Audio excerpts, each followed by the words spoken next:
Video అమ్మ వాళ్ళ ఇంటికి వెళ్ళిన తర్వాత నెక్స్ట్ డే అనమాట. దేవాంశ్ ఇక్కడ నా దగ్గర ఉన్నప్పుడు మాత్రం 7:30, 8 అట్లా అవుతుంది లేచేసరికి. కానీ అక్కడ అమ్మ వాళ్ళ ఇంటి దగ్గర మాత్రం ఎర్లీ మార్నింగ్ 5:30 కల్లా లెగుస్తాడనమాట. సో ఆ రోజు నేను కూడా లేచాను దేవాంష్తో పాటు. ఫస్ట్ టైం అనమాట అట్లా ఎర్లీ మార్నింగ్ చాలా రోజుల తర్వాత లెగవటం. వెదర్ అంతా చాలా బాగుంది. మా చెల్లిని కాలేజ్కి వెళ్ళడానికి డ్రాప్ చేయడానికి వెళ్తున్నాడు మా డాడీ. సో మేము కూడా వస్తామని చెప్పి వెళ్ళాము. నాకు మా డాడీ ఎక్కడికి వెళ్తున్నా సరే, ఏమన్నా టిఫిన్ తేడానికి కానీ అట్లా బయటికి ఏమన్నా వెళ్తున్నా సరే వెళ్ళడం నాకు చాలా ఇష్టం అనమాట. కానీ మా చెల్లి ఫుల్ ఆపోజిట్. మా డాడీ బతిమలాడినా సరే రాదు. అంతే కదా, ప్రతి ఇంట్లో ఇట్లా ఉంటారు. ఒకళ్ళు అలా అంటే ఒకళ్ళు ఇలా ఉంటారు. సో ఇక్కడ చూడండి వ్యూ చాలా బాగుంది. ఇంకా బస్ స్టాండ్ అయితే రీచ్ అయ్యాము. దేవాంష్కి నిద్ర వచ్చేస్తుంది.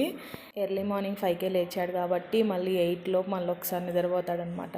సో సుమా బస్ ఎక్కిన తర్వాత ఇంకా మేము రిటర్న్ అయిపోయాము. ఇక్కడ క్లౌడ్స్ అంతా ఉండి వ్యూ అంతా బాగుందో కదా. దేవాంశ్ అయితే ఇంకా నిద్రపోయాడు. వీడియో నచ్చితే సబ్స్క్రైబ్ చేయండి.